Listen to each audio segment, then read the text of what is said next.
uh, it's very possible to become a pilot or a cabin crew member.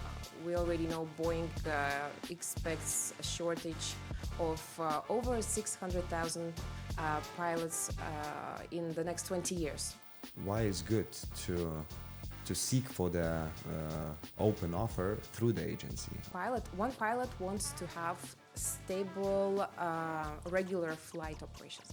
Another pilot is open for a more adventurous lifestyle, so ACMI. We can't look for the kids of the pilot, but we can consult with basically any question in aviation, right? Yeah, basically, yeah. When you work in aviation, you take a moment to look at the beauty of where you are working. Directly the pilots was those people who basically said, hey, this company is really good. That's the rewarding part.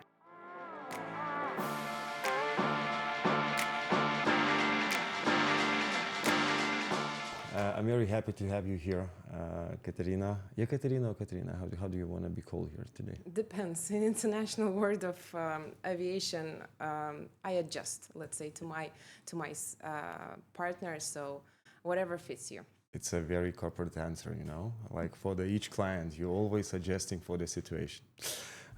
Well, I think that because you are in this business for many, many years, and before the episode we talked like for how long you are here. So it's like 15 years. You're a very young person, and you're already like half of your life in aviation.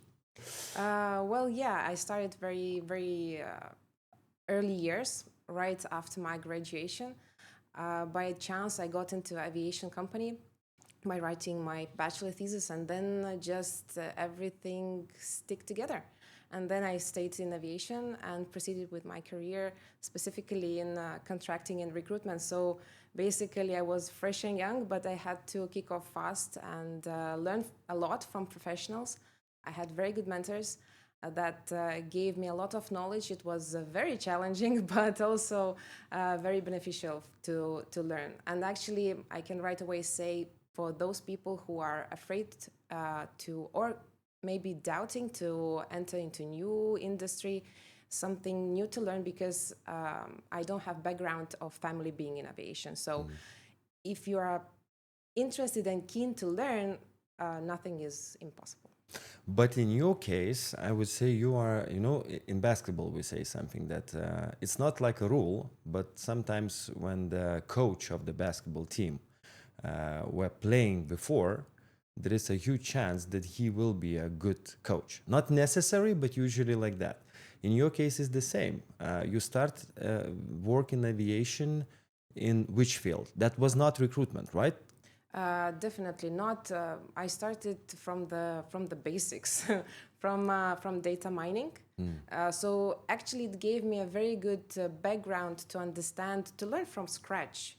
What are the positions in aviation in the sense of flight crew, cabin crew, engineering, to learn a little pieces of aviation from that side. Of course, I'm not saying that that's the only side, because you take ground handling, fueling, IT support, all kinds of airport operations. So you cannot just say people who operate the aircraft are the only part of aviation. No, aviation is a huge field, and a lot of professionals are working in it. And you never dreamed to become a pilot?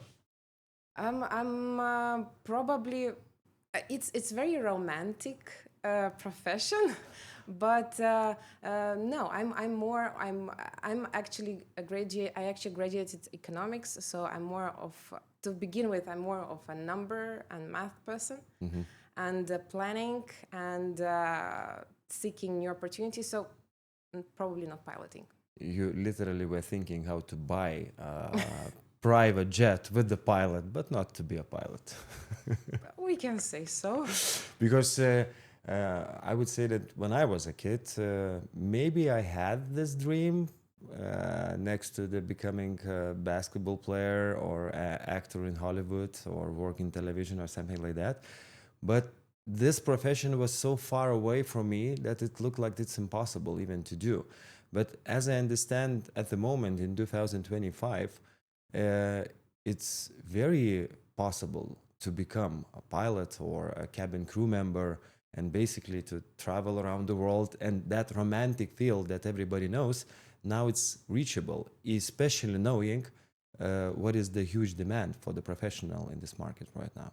Yes, exactly. And it's also a hot topic. So, based on, we already know Boeing expects a shortage of over 600,000 pilots in the next 20 years.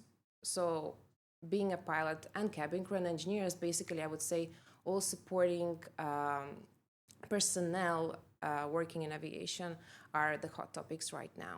And of course, the ecosystem in aviation offers quite good opportunities to become. If we're speaking purely about piloting, so yeah, there is a quite developed ecosystem to become a pilot. So there is trainings, training organizations, and more supporting programs coming up from airlines themselves. So if you want to, I think you can really make it happen. Especially now. Usually when people are thinking maybe about aviation, the first idea is the pilots, then maybe sometimes to be an attendance. But I understand that this shortage basically in each field, and as a person who works in a recruitment company, what kind of indications you have at the moment, what the companies are looking the most at the moment? Well, as recruitment agency we're working in, we can feel that most challenging positions remain pilots and engineers. A lot of companies have internal recruitment departments, so a cabin crew usually goes via those channels, but still not everyone. So that's exactly what we were speaking before. What is the benefit of recruitment agency? So we have the access to the large pool of profiles. We're not restricted to the brand image of the one airline, let's say, or MRO organization. So a lot of people can reach out to us from different backgrounds globally, and we can connect and mix and match profiles with the relevant company. So that's the benefit. And about the shortage, yeah, I would say the top positions would be the pilot and engineering professionals. Not so we are speaking about maintenance people. Mm-hmm. As Aerviva, I know that we have two great solutions for any company, and maybe this is one of the advantages that we have at the company. What kind of advantages you see being in Aerviva for so many years? So again, we're coming back to the same point of having global presence and global reach to the audience. So that's saving the time, saving the cost, and saving the lead time of the person you are desiring to have on your profile, on your company, to find you and to fit your company culture as well. So another thing is that, of course, that's more for a corporate world.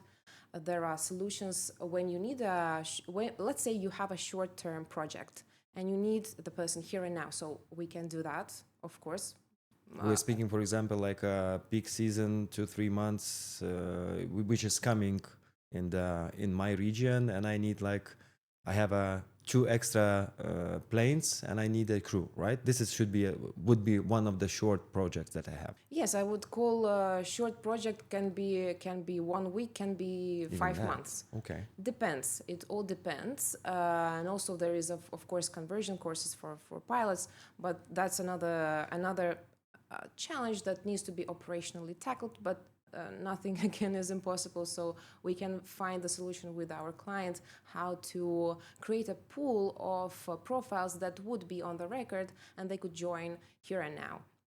So another thing is that, of course, we offer contracting solution. So pilots and cabin crew and engineers can sign up with us, and then we can, on a short notice, assign them to the specific project or to the multiple clients. So again, we are acting as a linkage between the corporate and the individual. Mm-hmm.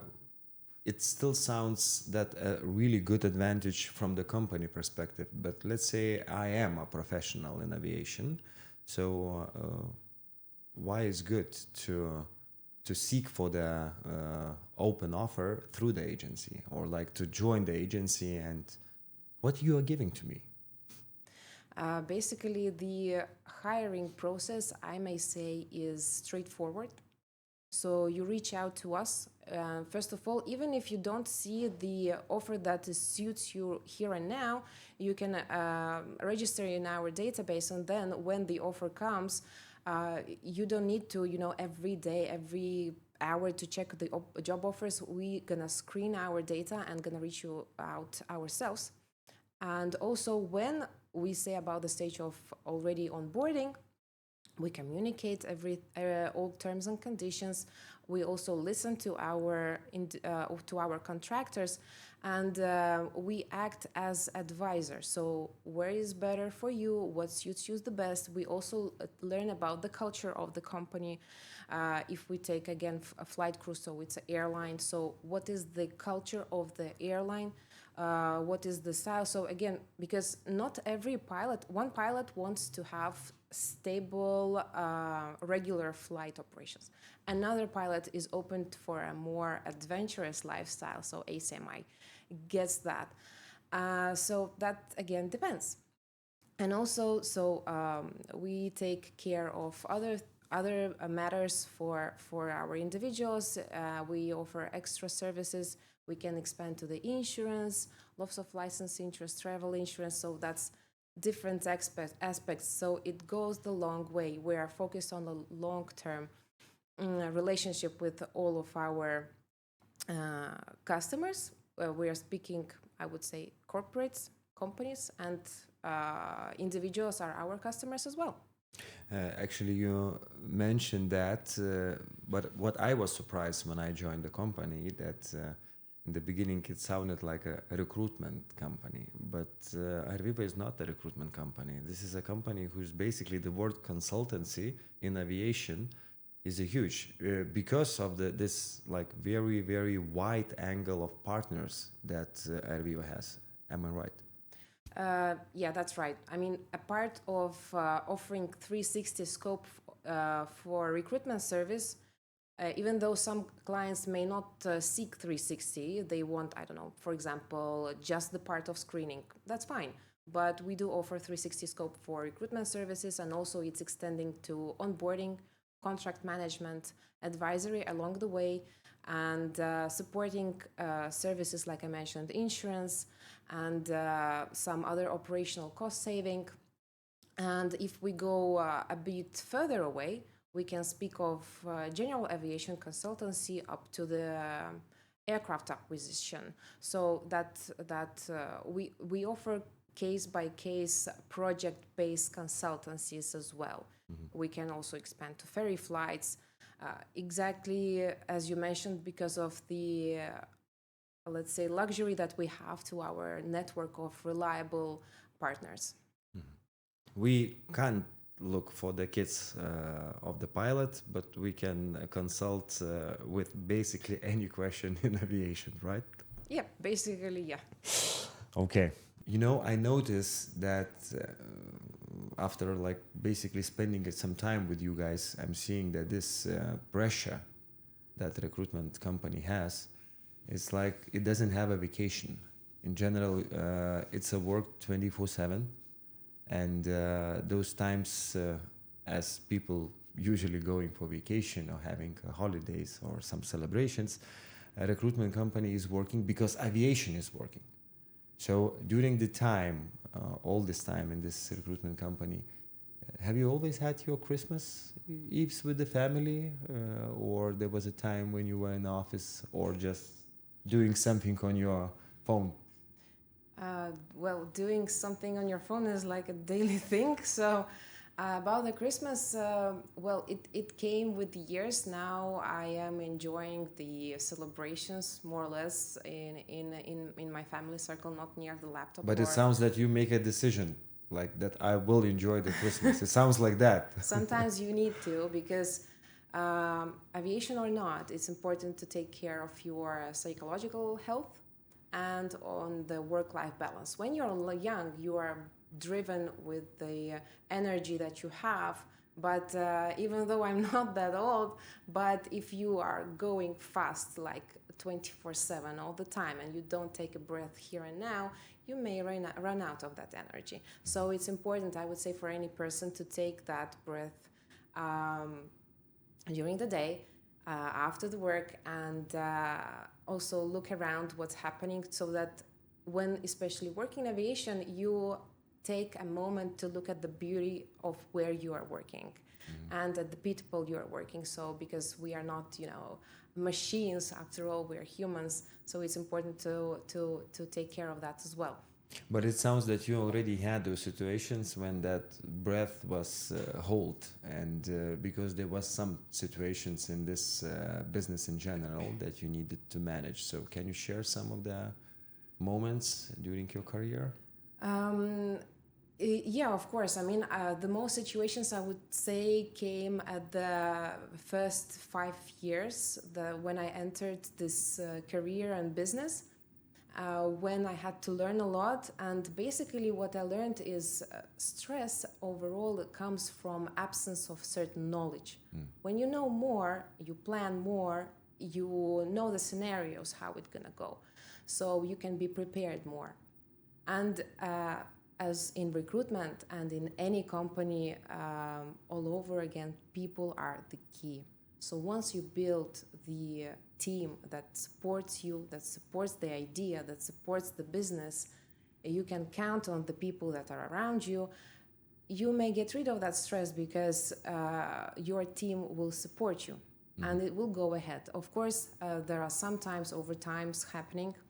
I can confidently say that that's basically almost no overtime right now our team experiencing, because we learned from our mistakes and we plan more for that. You just said, and I remember some cases that I heard. On a daily basis, we are looking as all the companies for the clients. We are very happy when companies is coming back to us and saying, hey, we have a new order. But I remember those cases when the professionals, directly the pilots, was those people who basically said, hey, this company is really good, you should talk with them. Is this the best thing which is happening basically in this business? Well, that's, I would say, when you have those long hours, stressful hours, and you try to make it to work and work in the best way. And if you work with your open heart, that's the rewarding part. When this pilot writes you back, even if the business relationship ends, the human relationship basically does not end. When he writes you back that it was great support from your side, I really enjoyed working with you, and you really did not make my life harder but easier at some point, because anyways, as we spoke before, piloting is from the side is a romantic profession, but it's very hard working job and challenging job from a lot of aspects. So at least here we can I'm happy to hear that we can help somehow our candidates, our contractors, our people that connecting us. Have you ever received a cake from them? No. No. But probably that's the specifics of the field and the system that we are working in, because it's global. You cannot send the cake from I don't know, Norway to Dubai. Yeah. In a snap. If you will decide us to send a cake or look for the candidate, of course, visit our website, aerviva.com, and of course, please follow us on all our social media platforms. Thank you so much, and I hope to see you in the next episode of this improvised podcast that we created. Thanks a lot for today. It was enjoyable.